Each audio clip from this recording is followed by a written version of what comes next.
Hello guys, mga followers at saka viewers. Hanggang ngayon, hating gabi na ngayon, mga kulang alauna na o alauna na mahigit o alas 12 na mahigit. Kasi guys, nakita mo nga sa videos ko na na-upload ko, kung makita nyo. Ngayon lang talaga, siguro may isang oras na, kauwi ko lang. Yung mga pulis, hinahabol nila yung nakasinggil, naka Honda 125. Bago yung single bago. Ngayon guys, galing ko sa buyer ko, sa kumukuha sa akin ng mga items dito sa bahay. Pinuntahan ko ngayong hapon, at siyempre pagpunta ko, pinainom ko ng 2 bote, 3 bote, nakatatlong bote kami. Ngayon uuwi na ako, siyempre katamtaman lang, tamang inom lang, hindi naman lasing. Siyempre nakapag-drive ka pa ng single Ngayon guys, dumaan ako sa isang park, o tinatawag na Freedom Park, yung park dito sa lugar namin sa Nueva Ecija. Ngayon, itinabi ko yung motor habang nakaandar, tapos naka-hazard siya. Naka-hazard naka-blinker, ibig sabihin. Harap at tuwid. Front and rear, ibig sabihin. Ngayon, may lumapit sa akin nakasinggil. Ngayon, kinakabahan pa ako. Hindi ko masyadong matanggap na may nangyari hindi ko malaman kung anong nangyari o sariwang-sariwa sa akin yung pangyayari. Kasi nga, may lumapit sa akin nakasinggil habang umihi ako sa puno ng akasya. Pero nakahasad yung motor ko. Hindi naman nakaandar, nakapatay, pero nakahasad. May lumapit sa akin nakasinggil. Ang sabi sa akin, "Boss, buddy, bakit gabi na?" Sabi sa akin "Bakit gabi na? Delikado magpapakape." Ang sabi ko naman, "Boss." Sabi ko nga, "Boss, sir, umihilang ka ako, umihil ako sa puno. Ano ka akong problema? Sir, delikado maggagabi." Ngayon, nakaka, nakakagulat, nakakatakot. Maya-maya, dumating yung police, yung patrol. Mapatuloy ang takbo, nging. Pala, siya ang kinusundan. Sabay alis. Humarurot. Ngayon, hinabol siya ngayon. Ngayon, siyempre, wala ako ron. Hindi ko alam yun. Bakit siya hinahabol? Naisip ko, baka ako gumawa ng hindi maganda, hindi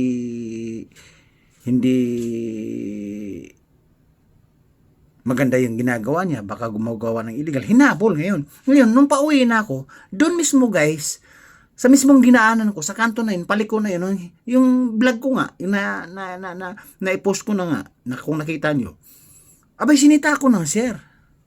Kasama daw ako. Tama nga naman, kasama ko, sir. Sabi ko, sir, yan ka ako, parang gusto ka akong hold upin. Kasi ang tanong ka ako sa akin, ang sabi ng sir, ano ang sabi sa'yo? Sir, ang sabi ko, doon sa nagtatanong sa akin, gabi na baka anong mangyari sa'yo? Ang sagot ko naman kako, doon sa taong nagtatanong sa akin, sir, sabi ko kako sa sir, umihilang kako ako dahil ihina kako ako.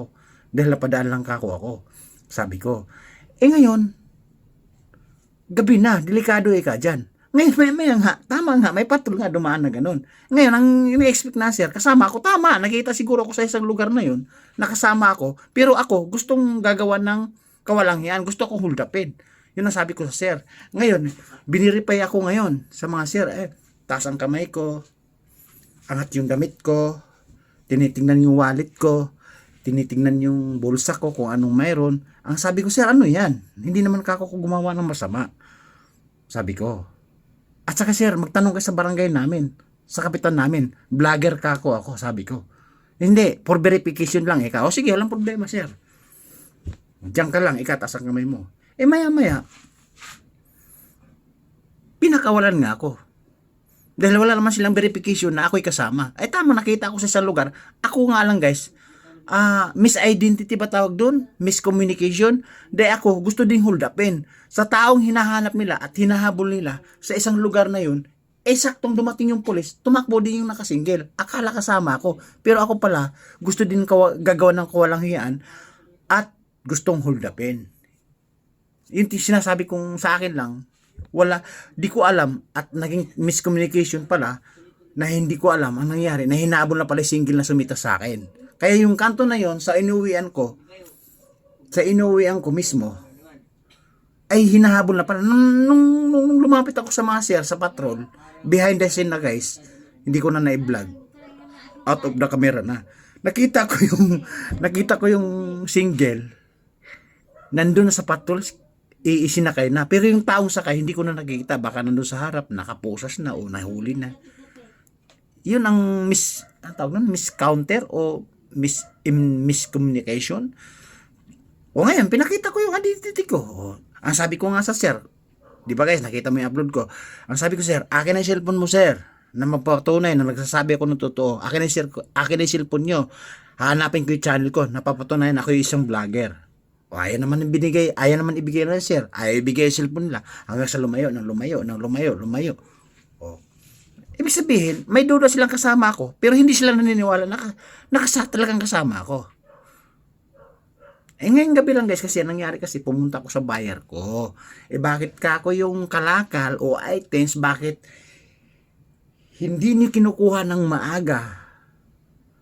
Kasi nasisira yung business, nasisira yung oras, sayang yung oras. Ngayon, at isa pa, pinuntahan ko yung papagawa nilang bubong o kisame para sa kontrata, nagagawa doon sa tao at para kausapin ko, para kontratahin. Yun ang punto ko doon, kaya napunta ko doon.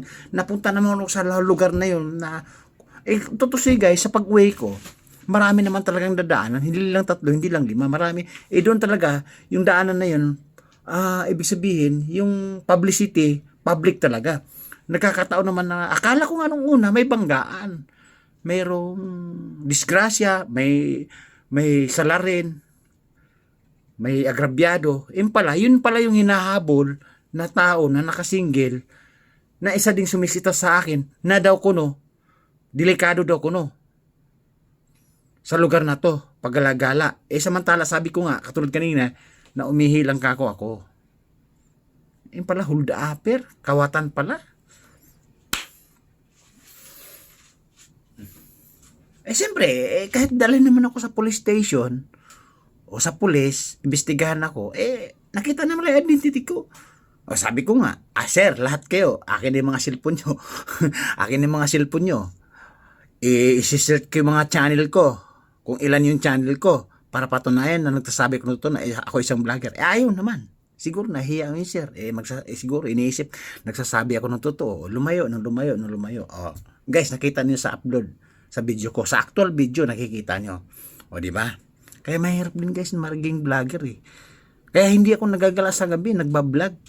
Kaya lang nagkakataon talaga kasi pinuntahan ko yung buyer ko na nagkakataon na nagka-onsyami ng bentahan, nag-onsyami ng deliver, nag-onsyami ng pick up, o nag-onsyami ng pagkakuha ng items ng kalakal. Kaya napunta ako. Pero hindi naman ko sinisita ng sir na ako'y nakainom o ako'y is normal lang kasi nga marunong naman tayo magdala ng kahit sabihin na isang batalyon na alak, isang dosin ng alak. Kasi nakapagmaniho tayo kasi may single naman tayong dala Ang sinisita, ang tinatanong lang kasi kasama daw ako. Kung kasama ako, dapat pinadala ako sa porsyento, imbestigahan. Hindi naman Hindi na kaya lang ang kung ko guys. Ang aral sa akin, kinakabahan talaga ako. O parang nagulat ako sa pangyayari. Magbablog ka naman kasi, sabihin ng sir, hindi daw pwede i-contempt yun. Ano naman yun? Public place yun. Public place. May karapatan ka mag-vlog, may karapatan kumuha ng impormasyon, may karapatan ka kumuha ng balita kung anong mayroon doon nangyari kasi public place nga yun. Public road. O di ba guys, tama ko? Hindi. Yan ang problema dun Kasi yung police kasi natin masyadong di malaman kung masyadong grounded o di ko masabi. Basta sa akin kasi, basta alam ko yung karapatan ko. Alam ko yung ginagawa ko bilang isang vlogger. O di ba? Kung totoo talagang yung sinasabi nila, patunayan ko lahat ng cellphone niyo sir, akin na. I-set ko yung mga channel ko. Lahat ng channel ko, isiset ko sa cellphone. Ayaw naman. Lumayo.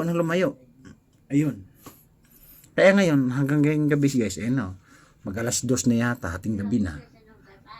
Magdadalawang kape na ako, pero hindi pa ako makatulog sa nangyari. Ang hirap pala sa yung parang sumasabit ka na ganun. Kasi naalala ko tuloy yung nangyayari sa akin na ako yung nangungulungan nun. Hindi pa ngayon nasasabihin ko na tamang pagkakataon na to. Na ako yung nangungulungan na hindi ko ginawa. Hindi pa sapat na ngayon ay sasabihin ko. Mga balang araw, next episode sasabihin ko sa inyo. Kaya ngayon, kabang-kaba ko eh. Okay guys, nakita mo naman sa dalawang upload ko. Yun yung nakabidyo talaga. Pero nung sinita ko ng mga sir at kinapkapan ako, halos pahubarin na yung damit ko, halos na paghuhubarin ako ng short ko para tignan kung anong mayroon sa katawan ko. Pinakita ko, legit, legal. Sir, magtanong kayo sabi ko, sir, magtanong kayo sa barangay, sa mga kagawad kung anong mayroon ako, o sino ako. Akin nakako yung mga cellphone nyo, hanapin ko yung channel ko. Ayun, lumalayo naman. Ayaw naman ibigay cellphone sa akin. Ngayon, nung out of the camera, sir, akin na yung mga cellphone ko. Akin na yung cellphone nyo, i-search nyo ko ako, tulungan nyo lang ako. Yun, tatawa-tawa. Tsaka nalagay ka, pagdating ng pag wala daw silang ginawa sa porsyento, i-search nyo na, tutulungan daw ako. Sabi lang yun. Kasi napahiya sila siguro kasi hindi nila napapatunayan. Kaya guys, ang masasabi ko, mahirap din yung magbablog, lalo na yung mahigpit na proposal, lalo may mga pulis o MBA siguro. Basta lapit ka ng lalapit ng obligado sisitahin ka. Pero may karapatan ka naman, again, may karapatan ka naman doon kasi public road yon, public place po yon. Ibig sabihin, maraming tao, may karapatan kang mag-vlog, may karapatan kang kumuha ng impormasyon dahil public place po yon, public road po yon. Walang sinong pwedeng babawal, tandaan nyo yan. Ang sabi ko nga sa mga sir sa vlog ko, sir, hindi police station, hindi naman police station, hindi naman tayo sa opisina. Yun, pwedeng maaring bawal. Pero sa public road at public place, walang bawal-bawal po yun. Kahit presidente ng Pilipinas, hindi ka kayang buwalin. Kasi nga, karapatan mo. Lalo't pag vlogger ka. Diba guys, tama? Magandang gabi. Babu!